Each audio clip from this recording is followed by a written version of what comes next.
Hoy nos acompaña Francisco Cervantes Pérez, coordinador del Sistema de Universidad Abierta y Educación a Distancia de la UNAM, con quien platicaremos sobre la educación a distancia, sus modelos y los retos que confiere en esta nueva sociedad digital. Bienvenido, Francisco.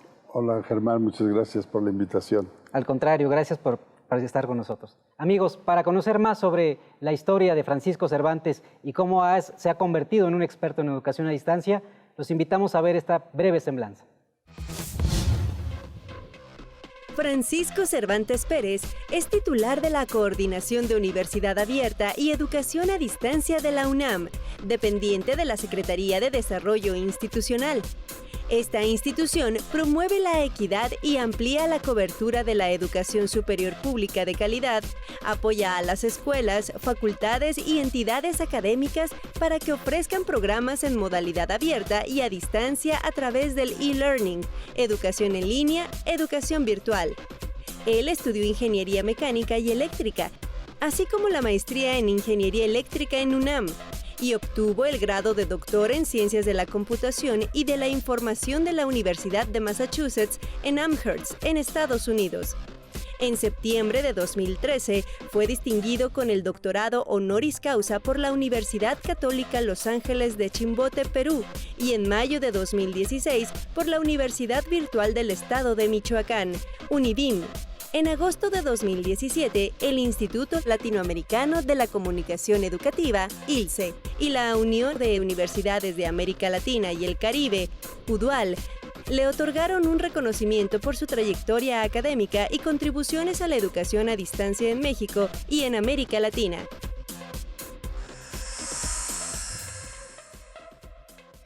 Doctor, pues vemos que tienes una amplia experiencia en educación a distancia, pero ¿podrías comentarnos qué es la COED?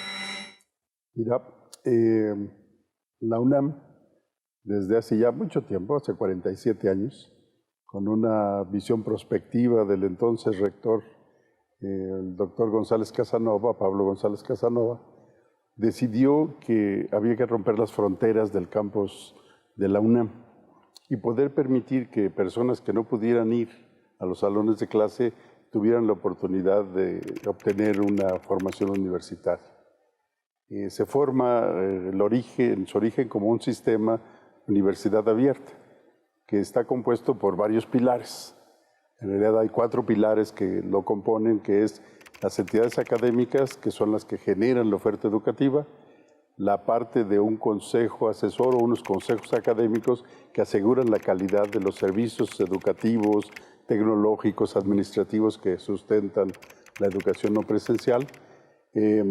También las entidades que apoyan la Dirección General de Administración Escolar, la que forman los profesores, y también hay una coordinación. Se crea una coordinación cuya función es apoyar a todos para que las cosas salgan bien y además que analice cómo debe ser el modelo en etapas futuras. Entonces, ese espacio es la Coordinación de Universidad Abierta y Educación a Distancia, que originalmente era la Coordinación de Universidad Abierta.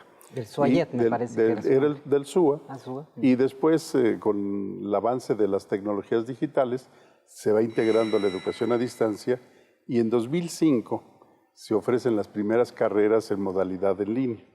Entonces, ahí es cuando se convierte en el sistema Universidad Abierta y Educación a Distancia. Entonces, es el brazo de la UNAM que permite que personas que no pueden ir al campus puedan ser alumnos y además profesionistas egresados de la UNAM. Ahora, ¿cuántos alumnos tiene ahorita o cuál es el nivel de atención en estas modalidades, doctor? Mira, en modalidad abierta tenemos 23 licenciaturas y tenemos alrededor de 19,800 estudiantes. Y en modalidad a distancia tenemos 21 carreras de licenciatura y tenemos alrededor de 19,400 estudiantes.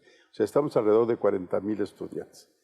que suena no tanto como otras universidades, si habláramos de China, donde la Universidad Abierta de China tiene 3 millones de estudiantes. Pero hablando de la UNAM tiene 209,000 estudiantes en licenciatura, de los cuales 40,000 ya estudian en modalidades no presenciales. Eso significa que el 20% de los estudiantes de licenciatura ya trabaja en modalidades alternativas. ¿Sí? Ahora, ¿cuál es la diferencia entre educación abierta y educación a distancia para que nuestro público conozca que hay un diferencial enorme en este sentido? Sí, e incluso son programas dirigidos a diferentes sectores de la población. La universidad abierta lo que contempla es que la zona metropolitana tiene una gran demanda de personas que quieren ingresar a educación superior. La UNAM físicamente tiene instalaciones finitas, ya no caben tantos estudiantes en los salones. Entonces lo que hace el modelo abierto es que las personas que por diferentes razones no pueden ir al salón puedan estudiar de manera autogestiva con asesorías presenciales durante horarios que van afuera de los horarios de trabajo, por ejemplo. ¿Sí? Puede ser de 7 en adelante, 7 de la noche en adelante, o los sábados. Entonces los estudiantes, para poder trabajar y avanzar, reciben una guía, que es haz de cuenta que un profesor pone en papel todo lo que hace en sus clases todo el año y se le da al estudiante, pero además se le dan los contenidos y los materiales que necesita para realizar las actividades académicas para ir aprendiendo. Hay un calendario escolar, hay una inscripción, hay un inicio, hay un final, hay entrega de tareas, entrega de ensayos, de investigaciones y hay fechas de exámenes, como en el presencial. Entonces, ese es el modelo abierto dirigido a la zona metropolitana, ¿sí? El de a distancia, en realidad, ya usa las tecnologías digitales de una manera intensa y todos los contenidos de los cursos están en un formato digital a través de Internet. Y entonces ya la frontera de la zona metropolitana se rompe, porque entonces ahora podemos tener alumnos en cualquier parte de la República. ¿Y del mundo también podría ser? Empezamos con el bachillerato a distancia diseñado para mexicanos en el extranjero. Y ahí rompimos las fronteras del país. Claro. Y después continuamos en 2016 haciendo una apuesta importante a un formato nuevo en aquella época de los cursos masivos abiertos en línea, que ese sí ya es globalizado. Ahí hemos atendido de 2016 para acá alrededor de 2 millones de personas inscritas en cursos de la UNAM y que además viven en alguno de 195 países diferentes. Entonces ahí sí ya se volvió el alcance de la UNAM pues, mundial, globalizado. Ahora, en esta nueva era digital que estamos viviendo ahora, los retos, evidentemente, además de la conectividad y todas las plataformas tecnológicas, nos implican que la educación tiene que cambiar. ¿Cuál es tu perspectiva con esta incorporación de estudiar sin fronteras, sin tiempos y a través de plataformas? Mira, la educación sigue siendo la misma y la discusión que tenemos nosotros es que por mucho tiempo discutimos sobre infraestructura tecnológica, plataformas, nuevos modelos, pero en realidad lo que estamos recuperando ya es la discusión sobre la educación.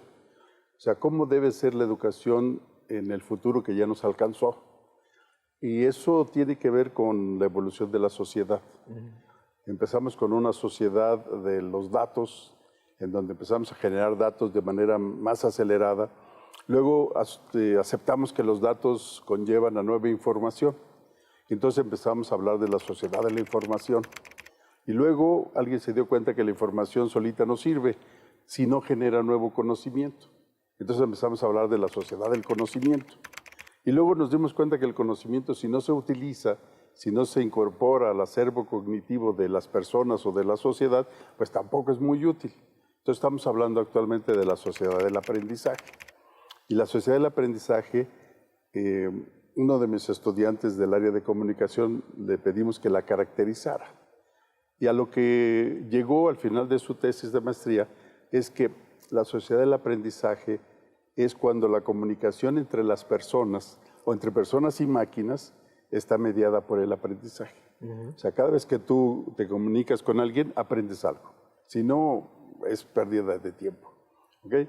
Entonces, en una sociedad como esas, en donde además las tecnologías están permitiendo que la gente suba datos. O sea, antes éramos consumidores de datos.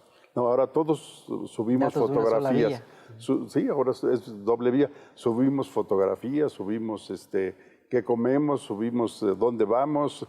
Entonces, todos esos datos le informan a toda la gente pues, tu modelo de conducta. Entonces ya los que venden cosas ya saben qué compras, cuándo compras, qué consumes, cuándo lo consumes, si tienes hijos, si tienes mascotas. Y entonces resulta que esa información empieza a modificar la forma en que interactuamos. Bueno, esos datos se están duplicando ahorita ya cada 75 días. Entonces, si nos vamos a la educación superior, los 2 primeros años de las carreras se refieren a materias que tienen que ver con las ciencias básicas. El conocimiento de matemáticas, física, química para los ingenieros no cambia. Ya es conocimiento muy sólido. Todos esos cursos también no importa lo que pase en la sociedad. El tercer año son ciencias de la ingeniería. Entonces, las ciencias de la ingeniería también avanzan lentamente.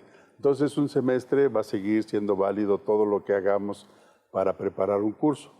Pero los últimos semestres son las materias que preparan al estudiante para salir al ejercicio profesional. Y esas materias sí dependen de la información reciente. ¿Sí? Un estudiante en mercadotecnia pues, va a aprender de acuerdo a lo que está pasando ahorita y qué va a pasar en el siguiente año. Si te imaginas que la información de eso se duplica cada 75 días, entonces a la mitad del semestre lo que usaste para preparar el curso es obsoleto. Entonces ahora, ¿cómo le vamos a hacer? Ahora, esto era grave ahorita, pero se pronostica que en 2 años va a haber 200 billones de cosas conectadas a Internet. ¿Sí? Tu refrigerador va a mandar la orden al súper, el súper va a generar tu mercancía, te la va a enviar. El Internet de las cosas. El banco, todo el Internet de las cosas. Bueno, cuando eso funcione, los datos se van a duplicar cada 10 horas. O sea, quiere decir que la información nueva se va a generar por cada día y el conocimiento nuevo cada semana. Bueno, ¿cómo vamos a formar a estudiantes de últimos semestres con un entorno tan cambiante? Entonces, la única forma es empezar a cambiar la educación de los últimos años para prepararlos a salir al ejercicio profesional en términos de que aprendan a cómo convivir o cómo vivir en un ambiente tan cambiante, que cambia a una velocidad exponencial y que ese cambio tiene impacto en lo que haces. ¿Okay? Entonces, el reto que viene en los próximos años es impresionante. Claro. Amigos, estamos platicando con el doctor Francisco Cervantes, coordinador de la CUAED de la UNAM. Quédese con nosotros. Continuamos.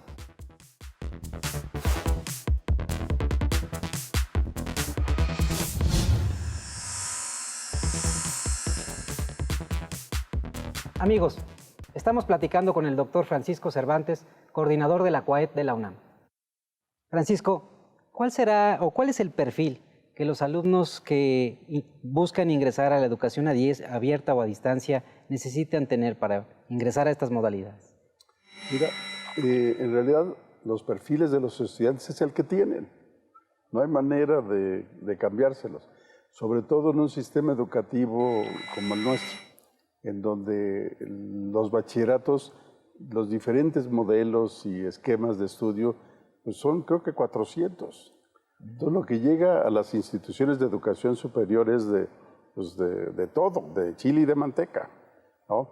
Entonces, lo que tenemos que hacer es entender que la diversidad es una de las características de los estudiantes que recibimos. La segunda característica es la complejidad.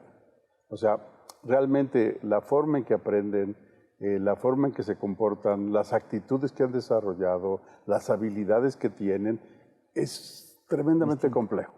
Pero además la educación es cada vez también más compleja. La educación ya ahorita se estudia como un sistema complejo. Tiene 2 características. Una, la cantidad de información que tenemos a la mano para trabajar. Y la segunda es el número de personas que participan. Tenemos estudiantes, docentes, administradores, y todos ellos se mueven a su ritmo. Entonces, cuando tienes 3 elementos en movimiento, puedes tener comportamientos hasta caóticos. Entonces, bueno, eso es lo que es el escenario de la educación. Entonces, los estudiantes, lo que tenemos que hacer, y que de hecho estamos haciendo en la UNAM, es tratar de lograr que ellos se conozcan a sí mismos. No en términos de sus necesidades, porque la verdad que eso no es importante en lo que necesitan. Lo que es importante es saber qué capacidad han desarrollado hasta ese momento. Y a partir de esas capacidades podemos ver con qué pueden trabajar para avanzar en los siguientes niveles de estudio. Entonces, estamos trabajando en un programa que se llama de apoyo al ingreso y lo aplicamos ahorita en la UNAM a todos los estudiantes que ingresan a carreras en modalidad a distancia. Ese programa, la primera parte, implica que los estudiantes llenen varios cuestionarios. Uno tiene que ver con los estilos de aprendizaje. Otro tiene que ver con qué parte sensorial utilizan más para adquirir la información. Otro tiene que ver cómo la organizan y otro cómo la procesan. Y entonces, en función de todas esas variables, ya él puede saber qué tipo de material didáctico, qué tipo de recursos didácticos le ayudan a comprender mejor las cosas.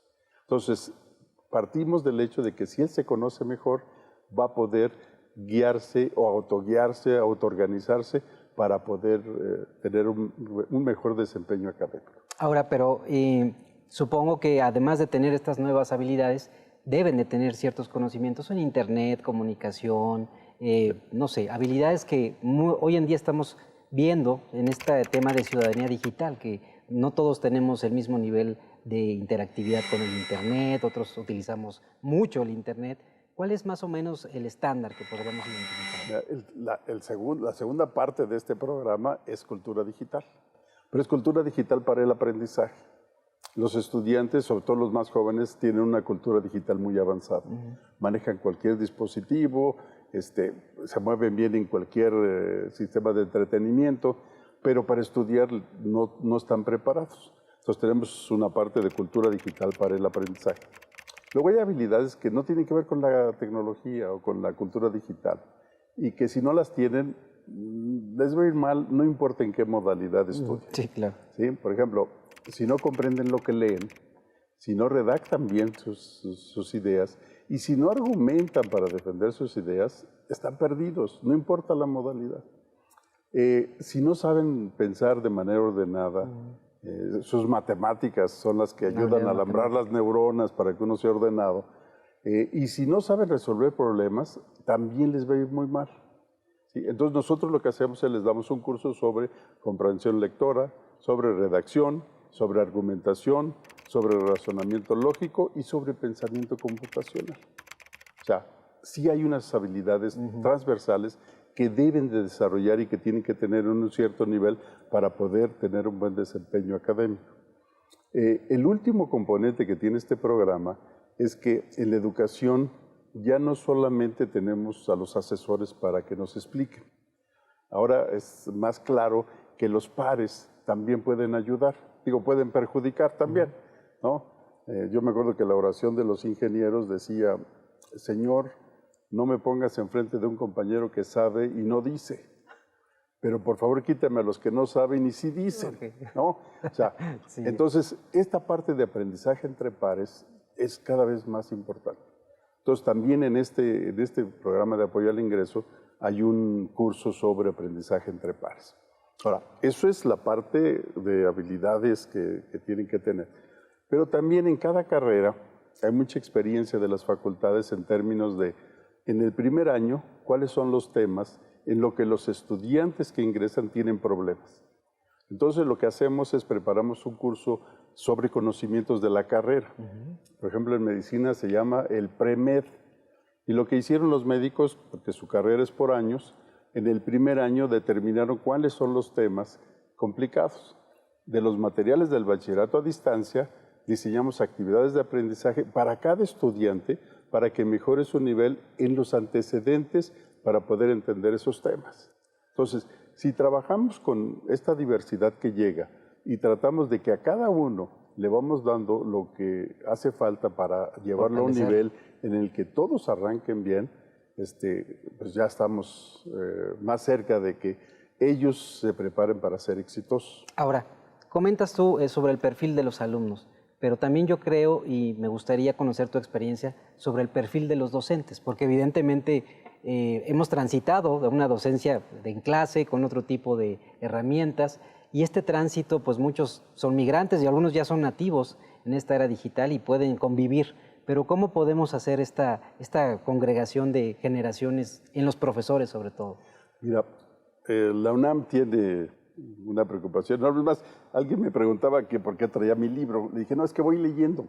Es un libro que acaba de salir que se llama Formación de Docencia en la UNAM. Es un trabajo que realizó la Coordinación de Innovación Educativa de la UNAM, la CODEIC, para tratar de conocer una evaluación diagnóstica que nos diga cómo andamos en términos de los docentes. Bueno, pues también los docentes tienen que ir cambiando. Sí. ¿Sí? Tenemos la fortuna de que pareciera que no importa la edad en la UNAM, las docentes y los docentes, todos quieren mejorar. De hecho, hay una cultura de que todos al año tienen que tener cuando menos cierto número de horas de actualización y de capacitación. Entonces, estamos identificando con evaluaciones diagnósticas en dónde andamos. Hay docentes que tenemos 40 años de experiencia, pero que jamás tomamos un curso de pedagogía. ¿Ok? Entonces, cuando hablamos con un pedagogo y te habla sobre la planeación didáctica, y tú dices, híjole, ¿qué es eso? ¿No? Yo soy ingeniero. Y cuando te la describen, dices, no, pues eso sí lo sé hacer, porque eso es lo que hago todos los semestres. Entonces, hemos sido docentes que hemos imitado al mejor profesor que tuvimos, o tratamos de imitar al mejor profesor que tuvimos, pero no tuvimos una formación docente. Bueno, la UNAM está, a partir de la administración del doctor Graue, tiene un proyecto enorme para fomentar y fortalecer la formación de los académicos en la práctica docente. Entonces, se va trabajando para que las prácticas tradicionales que tienen buenos resultados puedan irse moviendo hacia lo que se requiere a futuro para que sigan teniendo los mismos resultados. Entonces, hay varios programas fuertes en la UNAM para apoyar a los docentes para que vayan moviéndose hacia estos nuevos escenarios. Ahora, en esta nueva era digital, ¿qué recomendarías? Porque ya nos has hablado de la educación abierta y a distancia, pero también se habla del modelo blended o el modelo híbrido. ¿Podrías explicarnos un poco este modelo? ¿Cómo funciona? Mira, la tarea que nos encargó el doctor Graue al doctor Keno Yama, secretario de Desarrollo Institucional, y a mí, es que hiciéramos un modelo educativo que aprovechara las bondades de todas las modalidades. Tenemos 3 modalidades. Algo tiene que tener de bueno cada una. Bueno, ¿por qué no hacemos un modelo en donde tomemos lo bueno de todas? Hemos estado trabajando con varias entidades académicas para ir incorporando actividades con el uso apropiado de las tecnologías. Por ejemplo, en el Colegio de Ciencias y Humanidades. Hay un problema de que estudiantes reprueban materias y se atrasan.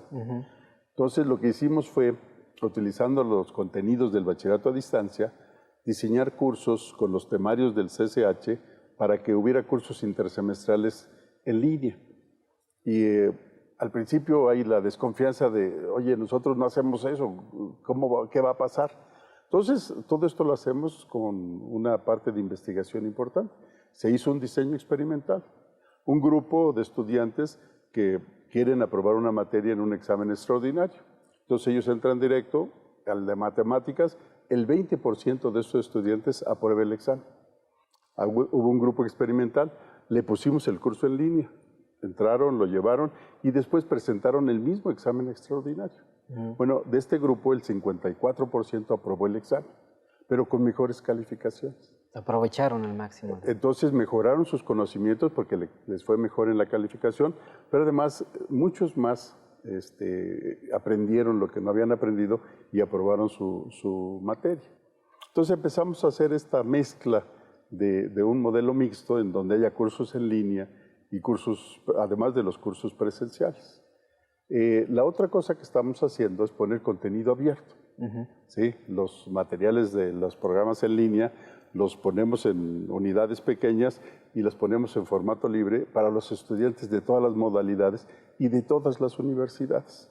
Entonces, cuando tú vas a la clase y no le entiendes al profesor, puedo consultar. Te vas a estos materiales y a lo mejor ahí le entiendes algo mejor. Cuando regresas a tu salón ya le entiendes más a tu profesor. Entonces también el integrar contenidos en formato digital que están disponibles 24 horas durante 7 días a la semana, ayuda mucho a que los estudiantes además se vayan involucrando en un modelo mezclado.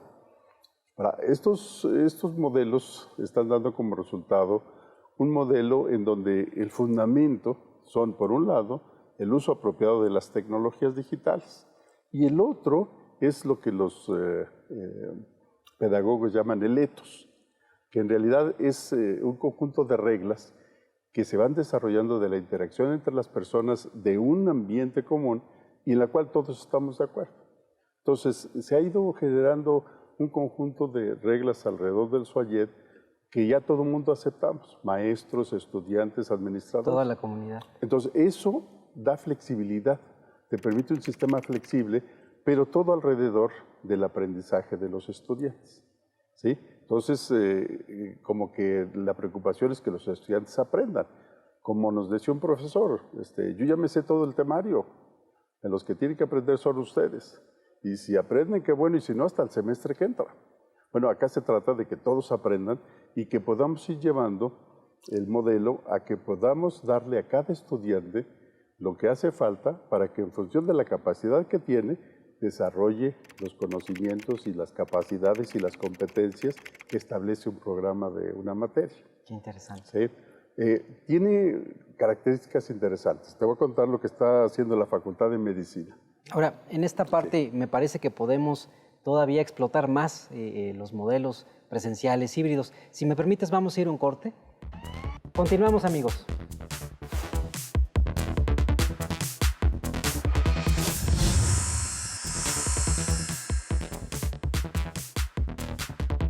Platicamos con el doctor Francisco Cervantes Pérez, coordinador de la COAED de la UNAM. Francisco, nos comentaba sobre estas potencialidades que tiene el mezclar modelos semipresenciales, presenciales, y evidentemente la máxima casa de estudios de la UNAM ha avanzado mucho en temas de innovación educativa. Pero comentábamos sobre medicina. Creo que medicina fue de las primeras carreras pioneras en incorporar la tecnología. Así nace, de hecho, un proyecto llamado Televisión Educativa, donde impartían la telemedicina, pero hoy en día creo que las tecnologías nos permitirían otras cosas, ¿no? Mira, la Facultad de Medicina hemos ido trabajando, no tiene educación a distancia para empezar, ni abierta, o sea, es de las pocas facultades, la de Ingeniería, Ciencias y Medicina, no tienen el modelo abierto ni el modelo de educación a distancia. Pero lo que hacemos con ellos es este curso previo a ingresar a la carrera, en donde se preparan en línea. Entonces tienen que aprender a tomar cursos en línea. Luego, durante los 2 primeros años, la facultad usa mucha tecnología. Incluso tienen un espacio de inmersión en realidad virtual, ¿no? O sea, es mucho más fácil entender la hélice del DNA cuando la ves en 3 dimensiones que cuando te la pinta el profesor en el pizarrón. Todos los estudiantes van a estos espacios, ven todo aquello que se entiende mejor en 3D, y después regresan al salón de clase y es mucho más fácil visualizar en un plano estos conceptos. También utilizan simuladores. Hay dummies que les da fiebre, les da paro cardíaco, y entonces tienen que hacer todo para trabajar. Entonces trabajan mucha tecnología moderna. A partir del 4º o 5º semestre se van al hospital. Entonces tienen este modelo dual, de educación dual, en donde lo que hacen en el hospital es parte de la formación y representa créditos. Entonces esta formación dual es lo que nos da confianza, que cuando un médico termina, pues ya trató pues varios pacientes antes de que te eche a perder a ti. Entonces ese modelo es sensacional. Como simuladores, pues finalmente, sí, también como en la pero en el hospital ya es con personas, sí, ya ven sangre, ya ven todo. Cuando terminan su turno en el hospital, tienen que regresar al salón de clase, a tomar clases que son más teóricas. Entonces lo que estamos haciendo es todas estas clases teóricas poniéndolas en línea, de tal forma que ahora ya no tenga que salir corriendo de La Raza a CEU, de 2:30 a clase de 4. Entonces ahora puede tomar la clase en el hospital si se quiere quedar, o la puede tomar a las 2 de la mañana en su casa. En su guardia, ¿no? A lo que quiera, ya tiene mayor flexibilidad. Entonces un modelo que tome la parte presencial, la parte de a distancia y la parte dual es lo que nos interesa. Hay un cuarto componente que estamos trabajando en la parte de investigación, que es la educación personalizada. ¿Ok? Que cada estudiante pueda llevar a su ritmo todo lo que es su educación. Entonces, ese es el modelo al que ya hemos llegado en acuerdo con el rector, el doctor Enrique Graue, de que tendríamos que estar preparando para que en todas las carreras se pudiera replicar. Por ejemplo, un abogado. Bueno, en los últimos semestres debería estar en los juzgados. Y al igual que el médico en el hospital, le tendríamos que dar créditos porque atienda casos. ¿Sí? Y la parte teórica se la podemos dar en línea. Entonces puede trabajar y estudiar los últimos semestres. Ya no va a haber esto de que no tiene experiencia práctica, porque va a tener 2 años de práctica y de formación ya en el ejercicio. O en los despachos, o los ingenieros en los puentes y en las construcciones. Entonces sí se está trabajando, yo creo que no solo en la UNAM, debo ser sincero, yo creo que hay otras de las instituciones de México están haciendo trabajos análogos, compartimos incluso entre todos algunos esfuerzos en América Latina con el Espacio Común de Educación Superior en Línea, universidades hermanas de la región, trabajamos proyectos de manera conjunta. Entonces, creo que todo mundo ya sabemos qué hacer. Ahora, no sabemos bien cómo hacerlo. Entonces, estamos tratando de aprender cómo hacerlo. Esta manera colaborativa de trabajar en proyectos que finalmente implique que la experiencia que sea buena y que se pueda replicar, se pueda también fortalecer. En esto me parece que hay un gran reto que podemos conjuntar en temas educativos, sobre todo cuando hablamos de plataformas digitales, porque creo que todo lo que nos has comentado pues va a repositorios digitales que necesitan tener pues una buena usabilidad, una buena conexión. ¿Qué plataformas son las que recomendarías tú a los docentes, al público que nos ve? ¿Cuáles son las plataformas de uso más? Existe Moodle, los MOOCs que ahora están rompiendo las barreras del aprendizaje y de las propias aulas.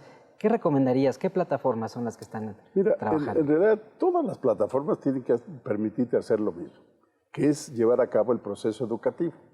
Entonces, en cuanto a plataformas, la que sea, creo que es buena. Ahora, hay que hacer, dependiendo de la institución siempre, un estudio de costo-beneficio. No es lo mismo en todas las universidades. Yo he estado en 2.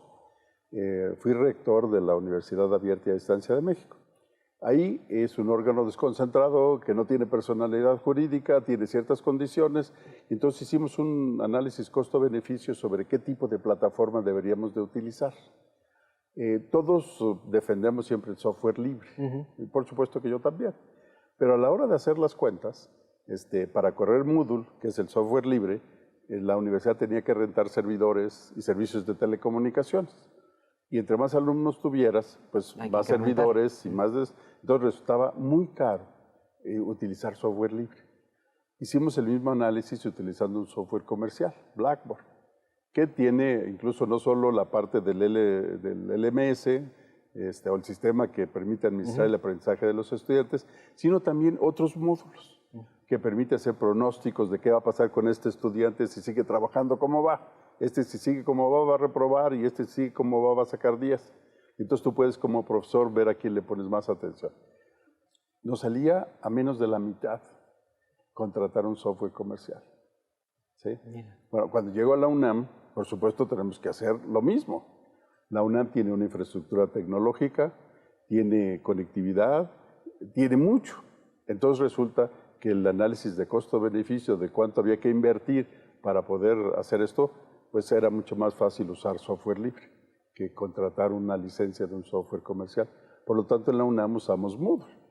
¿Okay? Entonces, sí no hay que poner tanta atención en las plataformas porque ya todas están en un nivel en donde te permiten hacer todo lo que necesitas hacer. La versión más reciente de Moodle está sensacional.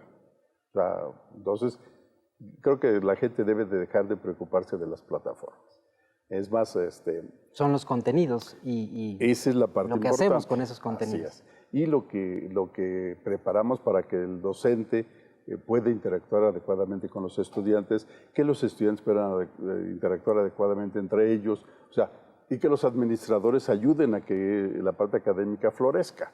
O sea, esa es la parte que de los modelos educativos que sigue siendo la que tendríamos que estar trabajando permanentemente. Me llama mucho la atención que, aunque desarrollemos la mejor plataforma con mucha tecnología, datos, analíticas, usabilidad, creo que el factor humano sigue siendo indispensable.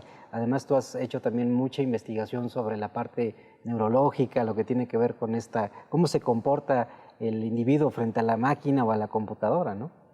Mira, yo originalmente soy doctor en ciencias de la computación, pero me dedicaba a neurociencias computacionales. Incluso hacía experimentos con animales, estudiaba procesos de aprendizaje simple en los sapos, tratando de entender cuáles son los mecanismos neurobiológicos del aprendizaje, con el objetivo de poder tener modelos basados en la biología que pudieran montar en los robots para que los robots se comportaran de una manera más, pues no diría inteligente, pero una manera más cercana al comportamiento de los seres vivos. En realidad me interesaba mucho la parte de inteligencia artificial y en los años 90 empezamos a hacer tutores inteligentes y los abandoné porque hay una parte en el proceso de aprendizaje de los estudiantes que para el profesor es muy fácil de ver. O sea, tú estás enfrente de un grupo y le ves la cara a los estudiantes y tú ya te diste cuenta quién entendió y quién no sabe de qué estás hablando. Entonces ya puedes concentrarte en los que no entendieron o pedirle a alguien de los que entendieron que le explique al otro y entonces ya puedes hacer alguna dinámica para mejorar el avance de todos. Bueno, eso no lo podías hacer en aquella época con las computadoras, ¿sí? Porque lo único que tenías era mediciones indirectas. Esta actividad requiere que el estudiante esté tecleando y no teclea. Dices, no, pues ya lo perdí, entonces ya esta parte no va a funcionar. Entonces como que era muy difícil esta visión que tiene el profesor, que es muy simple en el parte presencial que en las partes de máquinas. Actualmente es muy fácil, tenemos cómputo basado en gestos. Entonces yo ya puedo, con procesar imágenes, darme cuenta qué está pasando con el estudiante. Y entonces ya puedo hacer cosas para que sí pueda él aprender o que cuando se siente a aprender realmente esté en condiciones de avanzar en el aprendizaje. Entonces sí ha habido este cambio y sí estamos mezclando la parte de la conducta de los estudiantes con el avance que tiene. Ya hay colegas nuestros del Poli que están trabajando en procesos metacognitivos. ¿Cómo le hacemos para que el estudiante modifique la forma que aprende? O tener ambientes personalizados, ¿no?, de aprendizaje, que también eso favorece mucho. Eso lo permite la gran cantidad de datos que generamos. O sea, podemos ir viendo de los datos que están asociados con el uso de la plataforma del estudiante para irlo conociendo mejor. Y en función de eso, saber qué es lo que el sistema considera que necesita. Y entonces tenemos que construir ahorita una plataforma que permita que en su ambiente virtual él tenga todo lo que determinamos de las bases de datos que le hace falta para aprender mejor. Pero también tiene que haber herramientas que le permitan a él subir a ese ambiente lo que él considera que le sirve. Y entonces cada ambiente va a ser personalizado. Puede ser que lo que la máquina dé, se lo dé a muchos que tienen perfiles parecidos, pero lo que cada uno suba va a ser solamente de él. Entonces ese ambiente va a ser su ambiente personalizado de aprendizaje y lo mismo para los docentes. Yo al docente en su ambiente le puedo poner los cursos que está llevando para capacitarse, los materiales que requiere para su curso, los libros que le hacen falta, los artículos que va a revisar y él va a ir subiendo todo lo que le parezca que hace falta para hacer mejor su clase. Entonces la idea de que tengamos todo este ambiente digitalizado o hacer esta transformación digital de la educación, nosotros superior, pero yo creo que desde la básica, va a permitir hacer ese tipo de cosas. Y eso va a permitir en el futuro que cada estudiante avance a su ritmo. Ahorita estamos en el bachillerato a distancia probando una trayectoria multiniveles, ¿sí? En el bachillerato se lleva un curso a la vez, no se llevan 6 cursos durante un semestre. Es un curso a la vez durante 4 semanas. Entonces ese curso está dividido por unidades. Empiezo la primera unidad y entonces yo le puedo hacer una evaluación diagnóstica. Para saber cómo. Para saber cómo viene, o sea, qué capacidad ha desarrollado. Si veo que le hace falta algo para poder entender los contenidos de esta unidad, lo mando a una trayectoria hacia abajo a hacer algo remedial. Ya que adquirió eso que le hacía falta, lo regreso a la trayectoria normal. Si va bien, lo dejo ir por la trayectoria normal. Pero si detecto que sabe parte del contenido, entonces lo mando a una trayectoria superior. Y le pongo investigación, retos, más desafíos, actividades para irlo formando. Para que lo desarrolle en mayor profundidad. Qué interesante. Ahora, no importa la trayectoria que siga, al final todos pasan por el mismo filtro. Y ahí determino la calificación, si alcanzó o no las competencias o los conocimientos. Y entonces con ese modelo, cada estudiante va por su propia trayectoria. En algún curso va a ir por el medio, en otro va a ir por el avanzado, en otro va a ir bajando y subiendo, pero al final, cuando terminen, todos terminan con un muy buen nivel académico. Pues me parece que ese es el gran reto, que tengamos una educación personalizada con plataformas, pero que la educación siga siendo el eje central. Amigos, no se vayan, quédense con nosotros porque seguimos con el doctor Francisco Cervantes Pérez, coordinador del Sistema de Universidad Abierta de la UNAM. Continuamos.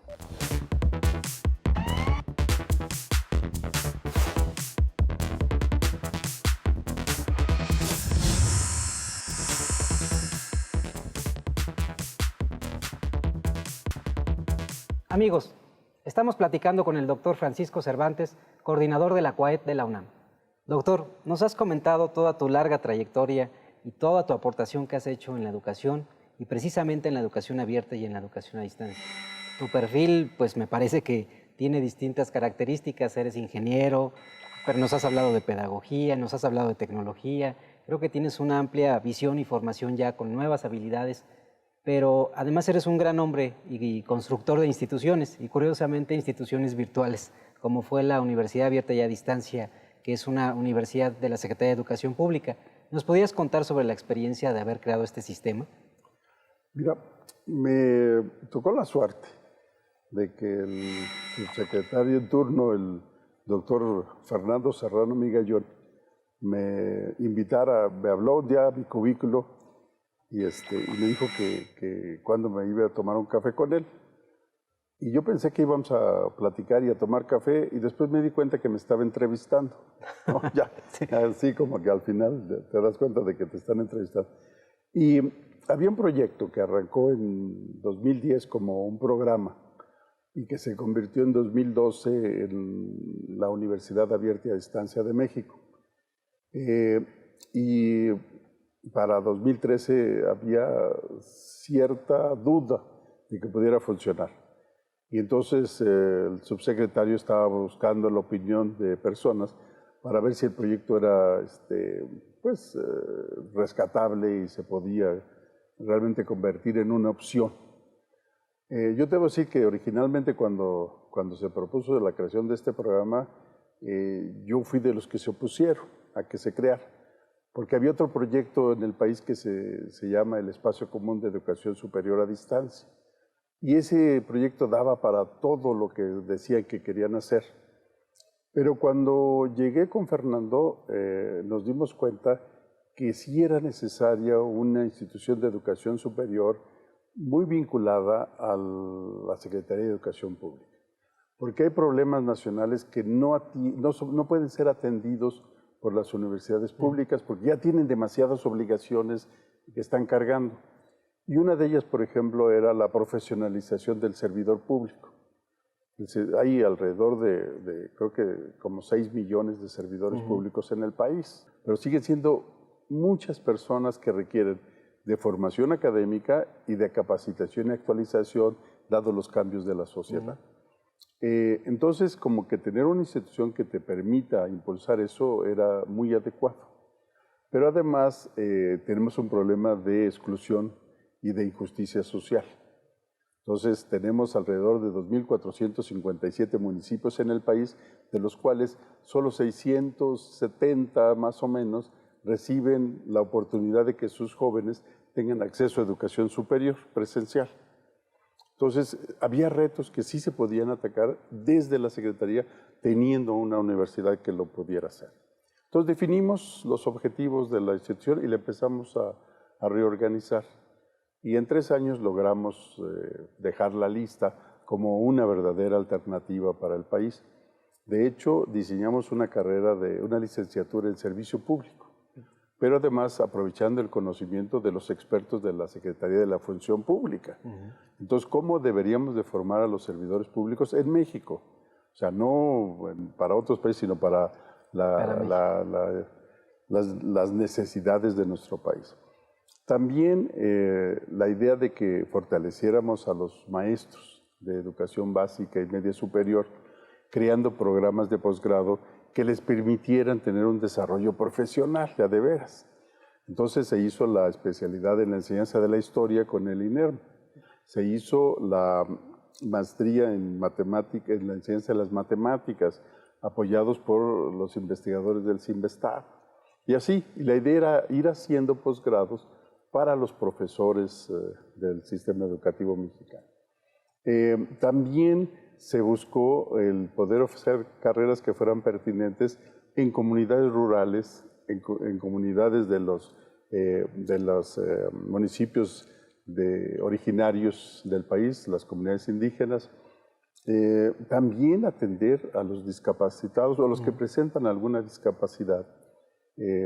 A estudiantes especiales, tenemos estudiantes de 13 años, que son estudiantes que en cualquier sistema presencial se aburren tremendamente. Teníamos también la atención hacia personas arriba de 70 años. Teníamos una alumna de 84 que se metió a estudiar la licenciatura en Administración de Pymes porque sus hijos pusieron un negocio y ella veía que no tenía ni idea de cómo administrarlo y llevaba promedio de 9.4.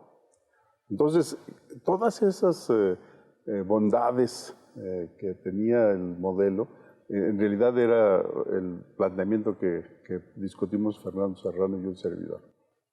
Entonces la universidad se creó y sigue siendo una alternativa viable para los mexicanos. De hecho, en un mes vamos la actual rectora, la doctora Lilian Kravtsov y un servidor al estado de Oaxaca, porque vamos a platicar junto con el rector de la UAPCO con los presidentes municipales de varios municipios alejados de la ciudad, para poder llevarles educación a distancia a sus municipios.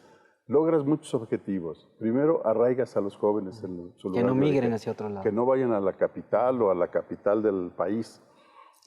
Pero además, desarrollas profesiones en lugares donde no existen esas profesiones y generas desarrollo social y desarrollo económico en las regiones. Entonces, sí es una institución que creo que merece que le pongan atención y la sigan apoyando para que siga cumpliendo las funciones que creo que cumple de una muy buena manera. Ahora, doctor, en esta nueva etapa, en esta nueva transformación, sobre todo en la consolidación del sistema educativo, ¿no? Desde el nivel básico hasta el nivel superior se está planteando un sistema universal a partir de la cobertura. ¿La educación a distancia, entonces, sí es una opción? Mira, en la UNAM, cuando arranca la educación abierta, se veía como una educación de segunda clase. La atención que le han puesto los últimos 3 rectores de la UNAM, de La Fuente, Narro y Graue, ha hecho que en realidad el miedo que a mí me da ahora es que la presencial se pueda volver de segunda clase. Okay. Ya supongo que ya hay facultades que tendrán casi la misma matrícula, ¿no? Mira, Ciencias Políticas tiene 5 carreras y las 5 carreras las tienen las 3 modalidades y la matrícula de la abierta y a distancia es igual que la del presencial. Derecho, que tiene muchos alumnos, tiene también las 3 modalidades y su matrícula de abierta y a distancia creo que ya es mayor que la del presencial. Los títulos de la UNAM, desde el principio, el doctor González Casanova estableció que no iba a haber distinciones. Tenía confianza en que la educación, no importa la vía que se siga, tiene que garantizar la misma calidad de los profesionistas. Por eso los títulos de la UNAM dicen licenciado en psicología, no dicen qué modalidad lo obtuvo. Creo que eso es cada vez más válido. Y con esta interacción entre modalidades, el futuro que nos espera en los próximos 5 años es que la frontera entre las modalidades se pierda. ¿Sí? Va a llegar el momento en que tú como estudiante de la UNAM, en cada semestre vas a poder definir en qué modalidad quieres llevar cada materia. ¿Sí? Entonces, como que esa evolución que ha habido no solo hace que la educación a distancia sea una alternativa viable, sino que va a ser la alternativa, el modelo híbrido, pero con toda la gama. El estudiante que quiera ir al presencial ya no va a ser 100% presencial, pero va a poder ir. Yo creo que había un falso mito de la calidad, sobre todo, ¿no? Cuando diferenciábamos lo presencial de lo de a distancia, como que se demeritaba, sobre todo que lo presencial y a distancia tenía menos calidad, ¿no? Entonces, yo creo que el reto es ir fortaleciendo estos programas, porque evidentemente son importantes. El mito era tremendo. Por ejemplo, un cuestionamiento de un directivo de CONACYT una vez fue: ¿cómo garantizas que el estudiante que sube a la plataforma las tareas o los trabajos lo hizo? Y una de mis colegas, Ofelia Contreras, la doctora Ofelia Contreras, le dijo: oiga, ¿usted es de los que cree que porque el estudiante llega al salón y le entrega el folder, él lo hizo? Entonces quedó él así como: no le pida a lo de a distancia lo que no le pide al presencial. ¿Sí? Entonces, tiene uno que confiar en la formación que le va dando a los estudiantes. La educación que dan las universidades no es solamente contenidos, hay una formación en valores. Son los valores y la ética. Sí, claro. Si los profesores se conducen con los valores siempre, por supuesto que el estudiante tiene que aprenderlos. Si el profesor se maneja vendiendo calificaciones o haciendo cosas que no están bien, pues sus estudiantes van a aprender igual. Entonces, lo que hay que trabajar es en que los docentes hagan un trabajo en donde no solamente transmitan conocimiento, sino que también transmitan valores y que formen a la gente, que la parte formativa de la educación no se pierda. Y de esa forma la desconfianza va a ir desapareciendo, no importa la modalidad. Amigos, hemos terminado el programa del día de hoy. En esta ocasión el doctor Cervantes nos platicó sobre educación a distancia, sus retos, cuáles son las modalidades y los avances que hay en México. Los invitamos a vernos en nuestro próximo programa. Recuerden en nuestras redes sociales Televisión Educativa MX, en Facebook y en Twitter, TV Educativa y en Instagram también. Los esperamos.